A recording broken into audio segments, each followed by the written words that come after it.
मानवी की मांगों को सुनकर शकुंतला और रितेश तो हैरान रह जाते हैं।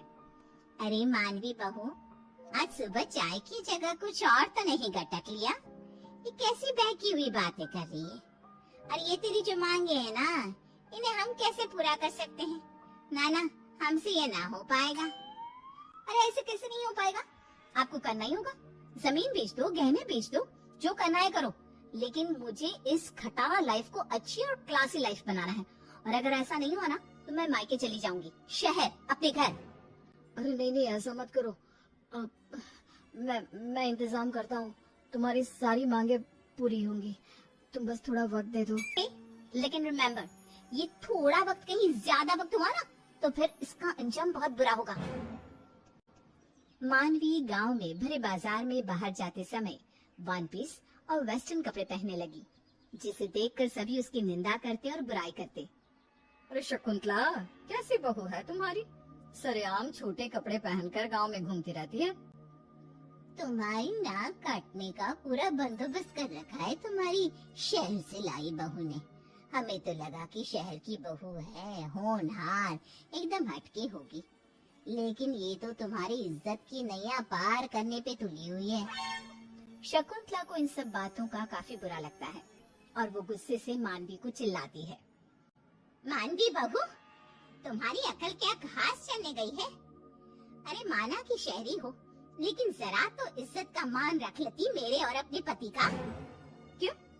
आपने तो बड़ा मान सम्मान किया है मेरी मांगों का। रितेश, क्या हुआ? तुम्हारा इंतजाम हुआ कि नहीं अब तक, या फिर अगले 7 जन्म बाद होगा? गांव के लोग ना गांव में ही धंस के रह जाएंगे। और रही बात मेरे छोटे कपड़े पहनने की, तो गलती गांव वालों के नजरिए में है, मुझ में नहीं। मेरा मन जो चाहेगा, जैसा चाहेगा, मैं वैसा ही करूंगी। ना तो आप मुझे रोक सकती हो और ना ही मैं अपने आप को रोकूंगी। You get it? मानवी अकड़ दिखाकर अपने कमरे में चली जाती है।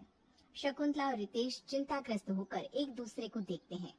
क्या सोचकर लाई थी इस कलमुही को यहाँ पर, और क्या से क्या हो रहा है? दिन प्रतिदिन मेरे सर का पारा हाई करती रहती है ये बहू। मैं भी तंग आ चुका हूँ। अब इस दलदल से कैसे बाहर निकले माँ? अब तो एक ही उपाय है बेटा।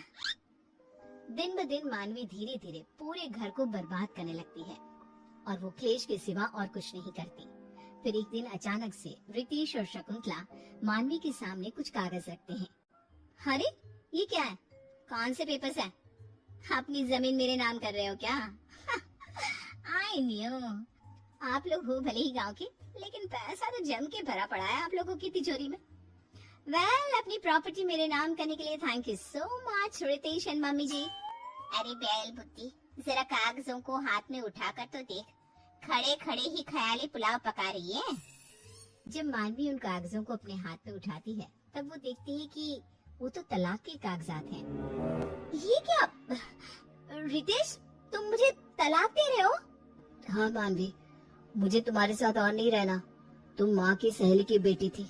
अरे जरा तो मान मर्यादा का पालन कर लेती। शहर की बहू हो तो क्या हो गया, शहरी अंदाज में ही गांव की दुनिया को अपना बसेरा बना लेती। लेकिन नहीं, तुमने वैसा नहीं किया। उल्टा तुम तो हमारी जमीन के पीछे और अपने स्टैंडर्ड ऑफ लिविंग के बलबूते हमें ब्लैकमेल करने लगी। पता नहीं क्या हो गया था मेरे दिमाग को, जो मैंने तुम्हें अपनी बहू बनाने का सोचा। लेकिन नहीं, आज तुमने मुझे ये सीख दी थी कि बहू चाहे गांव की हो या शहर की, जो लड़की अपनों को स्नेह, प्यार और इज्जत दे, वही एक सर्वगुण संपन्न बहू होती है। Whatever. अच्छा है, मुझे भी बोर हो रहा था यहाँ पे। अब तो मैं डायरेक्टली एनआरआई से ही शादी करूंगी। लाओ पेपर्स लाओ। मानवी साइन कर देती है और इस तरह सास को अपनी गलत सोच का एहसास हो जाता है और आगे जाकर रितेश की शादी एक सुशील गांव की लड़की से होती है और वो अपना सुखी संसार गुजारते हैं।